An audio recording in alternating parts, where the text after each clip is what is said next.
Hi, Dr. Schultz and fellow classmates.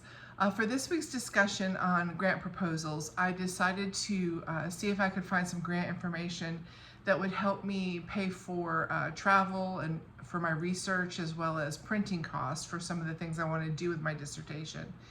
I'd like to travel to Beaufort, North Carolina, as well as Raleigh, North Carolina, to the state archives there. Recently, one of the state's main historians who had a lot of information on the town of Beaufort and the Beaufort Historic Site, donated all of her research materials.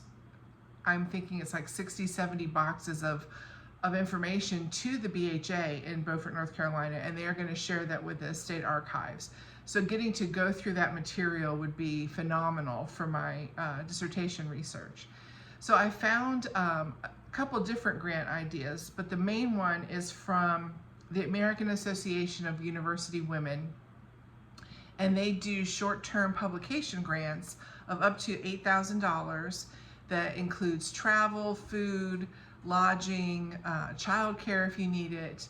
And the idea behind it is their aim is to increase the number of women with academic tenure and promote gender equity for women in higher education by providing funding to women in academia to prepare research manuscripts for publication. So that's exactly what I need for my grant, is something that will focus on the research end of things for me.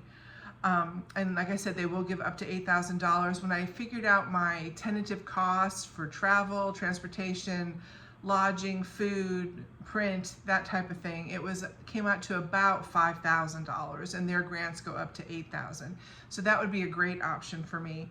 Another option I found was from the Beveridge Family Research Grant in Western Hemisphere History, and that's through the American Historical Association. And they offer these grants to support research in the history of the Western Hemisphere, which they consider the US, Canada, and Latin America. And the funds for this program come from earnings from the Albert J. Beveridge Memorial Fund. And the grants are intended to further research in progress or to be used for travel or library expenses that come along with your research. There's a third grant option that I'm looking at, is called the Beaufort Wine and Food Festival. And it takes place in the town of Beaufort, North Carolina. And Beaufort Wine and Food, the whole aim for all the money they raise is to give funding for different tourism events in and around the locality of Beaufort and Carteret County, North Carolina. And as part of my dissertation, I would like to help to develop a glossy magazine-style walking map of the historic district of downtown Beaufort, with not only the historic site on it, but the private historic homes and the old burying ground that tell the story of these homes, so people can walk through the three main streets of Beaufort and gain some history from it as they walk along. So that's my idea for grant proposal. Hope you guys have a great week. Thank you.